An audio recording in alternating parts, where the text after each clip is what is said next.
કાયદો વ્યવસ્થાને લઈને કોંગ્રેસના પ્રહાર. સરકાર સામે કોંગ્રેસના ધારાસભ્યોના સવાલ છે. કાયદો વ્યવસ્થા જાળવવામાં સરકાર નિષ્ફળ છે. ચાવડાનું કહેવું છે પોલીસની કામગીરી સારી છે. ઇમરાન ખેડાવાલાનું કહેવું છે સામાજિક તત્વો પર અંકુશ જરૂરી છે તેવું ખેડાવાલાનું કહેવું છે. હપ્તાખોરીના કારણે કાયદો વ્યવસ્થા જોખમાઈ રહી છે. ભૂમાફિયાઓ, ખનન માફિયાઓ બેફામ છે. અમદાવાદ હોય, સુરત હોય જેવા શહેરોમાં ખુલ્લેઆમ અસામાજિક તત્વો તલવારો, લાકડીઓ લઈને લોકો પર હુમલા કરી રહ્યા છે, લોકોને ડરાવી દબાવી રહ્યા છે. ચારે તરફ અસામાજિક તત્વોનું રાજ હોય, સરકારનો કોઈ પણ જાતનો અંકુશ ના હોય. તાજેતરમાં જ અમદાવાદ શહેરના અંદર જે ઘટના બની વસ્ત્રાલના અંદર, ત્યારે લોકોના અંદર ખૂબ મોટા પ્રમાણમાં આક્રોશ હતો કે આ પ્રમાણે સામાન્ય પ્રજાને પણ એ લોકો જે ગુનેગારો છે, અસામાજિક તત્વો છે, તે બેફામ થઈને લોકોને ઢોર મારતા હતા, પોતાના વાહનો તોડી નાખતા હતા. આખી સોસાયટીઓના અંદર જે પ્રમાણે એ લોકોએ આતંક મચાવ્યો હતો અને જે પ્રમાણે પોલીસે પછીની જે કામગીરી કરી છે એ સરાહનીય છે. શહેરની અંદર ગામડાઓમાં દારૂ, ડ્રગ્સ, જુગારના ખુલ્લેઆમ અડ્ડાઓ ચાલે છે. એના વહીવટકર્તાઓ હપ્તાઓ ઉઘરાવે છે. એ સરકાર જાણવા છતાં પણ સરકારી તંત્ર, પોલીસ તંત્ર એ લોકો સામે એક્શન લેતી નથી અને એક્શન ના લેવાના કારણે સમગ્ર રાજ્યની અંદર કાયદો વ્યવસ્થાની પરિસ્થિતિ બગડેલી છે. તો કાયદો વ્યવસ્થાને લઈને બોલ્યા છે ભાજપના ધારાસભ્યો. પરપ્રાંતિયોની સંખ્યા વધુ, ત્યાં ગુનેગારી વધુ છે.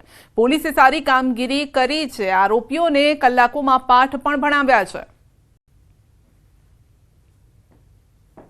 હું સ્પષ્ટપણે માનું છું કે ભારતીય જનતા પાર્ટીની સરકાર ગમે તે જ્ઞાતિ, ગમે તે પ્રાંતના અસામાજિક તત્વોને ચલાવી લેવા માંગતી નથી. પૂર્વના વિસ્તારમાં ક્યારેક પરપ્રાંતીય હિન્દી ભાષી લોકો આવા કાર્યમાં ઇન્વોલ્વ હોય એવું લાગી રહ્યું છે. આપના માધ્યમથી હું એમને વિનંતી કરવા માગું છું કે કોઈપણ રાજ્યની સુરક્ષા, શાંતિ જોખમાય તેવા કાર્યો કરવા ના જોઈએ અને પોલીસની કાર્યવાહી ખૂબ સરાહનીય રહી છે. જે બી લુખ્ખા તત્વો કોઈ બી પરપ્રાંતના હોય કે ગમે ત્યાંના હોય એને ડામી દેવા અને એનું એક સખ્ત એક્શન લઈને અને 24 કલાકની અંદર એ લોકોના જે ગેરકાયદેસર મકાનો તોડી પાડવા, એમના સરઘસ કાઢવા, એમને પનિશ કરવા, એવી સરસ વ્યવસ્થા સરકાર તરફથી કરવામાં આવી છે. એમાં કોઈ વાત કે વિવાદ ના હોય. કલાકારોના સન્માન મામલે વિવાદ. કોંગ્રેસના ધારાસભ્યો વિક્રમ ઠાકોરના સમર્થનમાં છે. સરકાર પર લગાવ્યો છે અન્યાયનો આરોપ.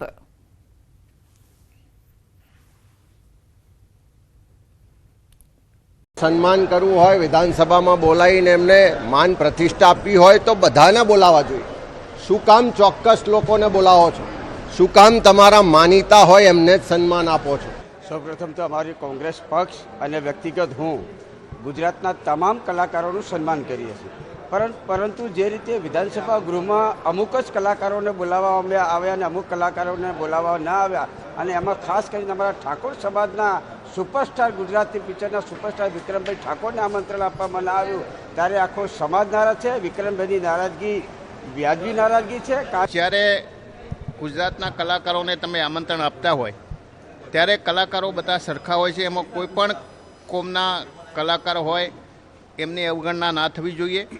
એટલે ઠાકોર સમાજની અવગણના થઈ છે એ વાત સાચી છે. સરકારે અને વિધાનસભાના અધ્યક્ષે આ બાબતે સ્પષ્ટતા કરવી જોઈએ અને ફરીથી વિક્રમ ઠાકોર સહિત જે પણ અન્ય સમાજના જે કલાકારો રહી ગયા હોય એમને ફરીથી આમંત્રણ આપી અને વિધાનસભાની અંદર બોલાવવા જોઈએ. જામનગરમાં હંગામી એસટી બસ સ્ટેશન શરૂ કરવામાં આવ્યું. જૂના બસ સ્ટેશનના નવીનીકરણ માટે બસ સ્ટેશનને સ્થળાંતરિત કરવામાં આવ્યું. હંગામી બસ સ્ટેશન પ્રદર્શન મેદાન ખાતે કાર્યરત કરવામાં આવ્યું છે અને હાલ 9 પ્લેટફોર્મ પર મુસાફરો માટે બસ સેવા શરૂ કરાઈ છે. નવું બસ સ્ટેશન તૈયાર ન થાય ત્યાં સુધી હંગામી બસ સ્ટેશન કાર્યરત રહેશે.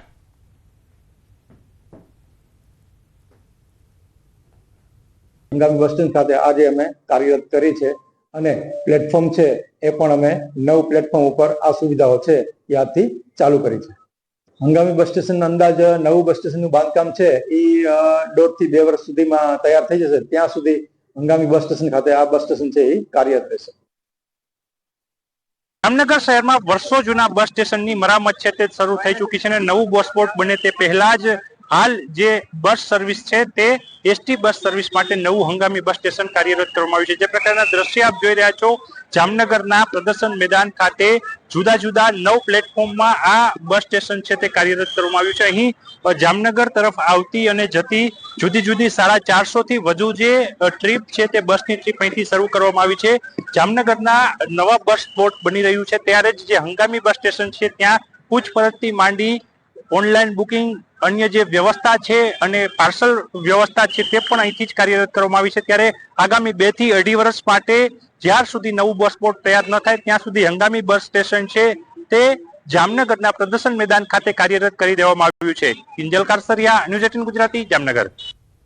પાટણની હેમચંદ્રાચાર્ય ઉત્તર ગુજરાત યુનિવર્સિટીમાં MBBS ગુણ સુધારા કૌભાંડ મામલે ફરી રજૂઆત કરવામાં આવી। MBBSના પ્રથમ વર્ષમાં 3 વિદ્યાર્થીઓને નાપાસમાંથી પાસ કરવાનું કૌભાંડ ઝડપાયું છે। પુનઃ મૂલ્યાંકનની પરીક્ષા ઉત્તરવાહી બદલી ગેરરીતિ આચરી હોવાનો આરોપ છે અને ત્યારે કારોબારી બેઠકમાં MBBS કૌભાંડમાં સંકળાયેલા હોય તેને હાજર ન રાખવા રજૂઆત કરાઈ છે।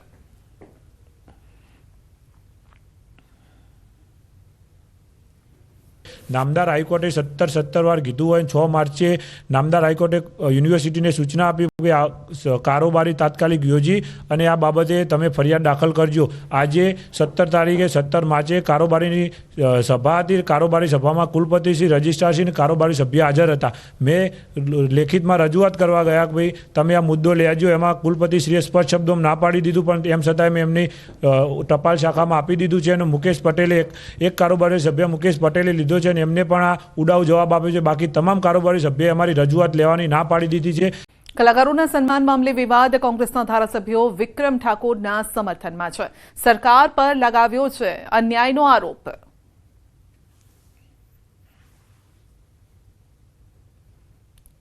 સન્માન કરવું હોય, વિધાનસભામાં બોલાવીને એમને માન પ્રતિષ્ઠા આપવી હોય તો બધાને બોલાવવા જોઈએ। શું કામ ચોક્કસ લોકોને બોલાવો છો? શું કામ તમારા માનીતા હોય એમને જ સન્માન આપો છો?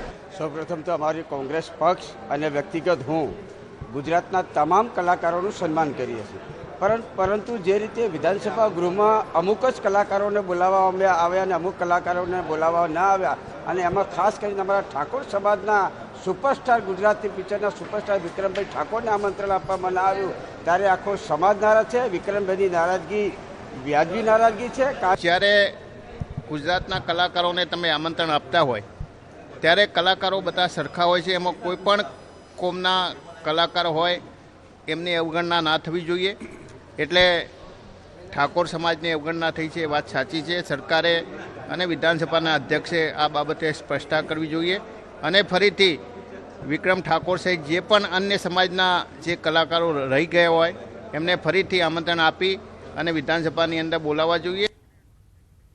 જામનગરમાં હંગામી એસટી બસ સ્ટેશન શરૂ કરવામાં આવ્યું। જૂના બસ સ્ટેશનના નવીનીકરણ માટે બસ સ્ટેશનને સ્થળાંતરિત કરવામાં આવ્યું। હંગામી બસ સ્ટેશન પ્રદર્શન મેદાન ખાતે કાર્યરત કરવામાં આવ્યું છે અને હાલ 9 પ્લેટફોર્મ પર મુસાફરો માટે બસ સેવા શરૂ કરાઈ છે। નવું બસ સ્ટેશન તૈયાર ન થાય ત્યાં સુધી હંગામી બસ સ્ટેશન કાર્યરત રહેશે।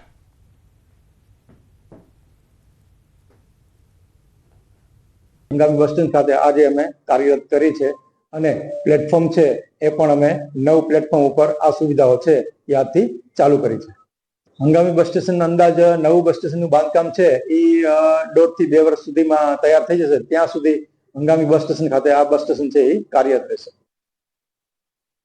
જામનગર શહેરમાં વર્ષો જૂના બસ સ્ટેશનની મરામત છે તે શરૂ થઈ ચૂકી છે અને નવું બસ સ્પોટ બને તે પહેલા જ હાલ જે બસ સર્વિસ છે તે એસટી બસ સર્વિસ માટે નવું હંગામી બસ સ્ટેશન કાર્યરત કરવામાં આવ્યું છે। જે પ્રકારના દ્રશ્ય આપ જોઈ રહ્યા છો, જામનગરના પ્રદર્શન મેદાન ખાતે જુદા જુદા 9 પ્લેટફોર્મમાં આ બસ સ્ટેશન છે તે કાર્યરત કરવામાં આવ્યું છે। અહીં જામનગર તરફ આવતી અને જતી જુદી જુદી 450 થી વધુ જે ટ્રીપ છે તે બસની ટ્રીપ અહીંથી શરૂ કરવામાં આવી છે।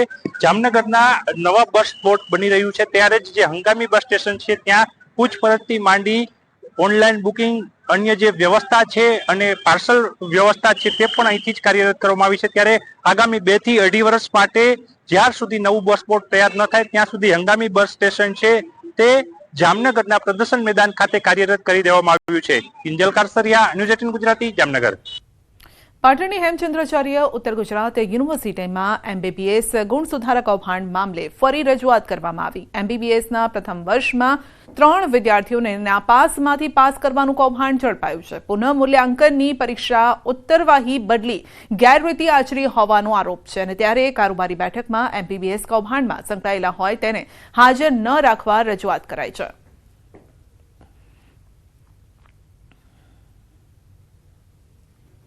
નામદાર હાઈકોર્ટે 17 વાર કીધું હોય 6 માર્ચે નામદાર હાઈકોર્ટે યુનિવર્સિટીને સૂચના આપી કે આ કારોબારી તાત્કાલિક યોજી અને આ બાબતે તમે ફરિયાદ દાખલ કરજો. આજે 17 તારીખે 17 માર્ચે કારોબારીની સભા હતી. કારોબારી સભામાં કુલપતિશ્રી, રજિસ્ટ્રારશ્રી અને કારોબારી સભ્ય હાજર હતા. મેં લેખિતમાં રજૂઆત કરવા ગયા કે ભાઈ તમે આ મુદ્દો લેજો. એમાં કુલપતિશ્રીએ સ્પષ્ટ શબ્દોમાં ના પાડી દીધું, પણ એમ છતાંય મેં એમની ટપાલ શાખામાં આપી દીધું છે અને મુકેશ પટેલે એક કારોબારી સભ્ય મુકેશ પટેલે લીધો છે અને એમને પણ આ ઉડાવ જવાબ આપ્યો છે. બાકી તમામ કારોબારી સભ્યએ અમારી રજૂઆત લેવાની ના પાડી દીધી છે.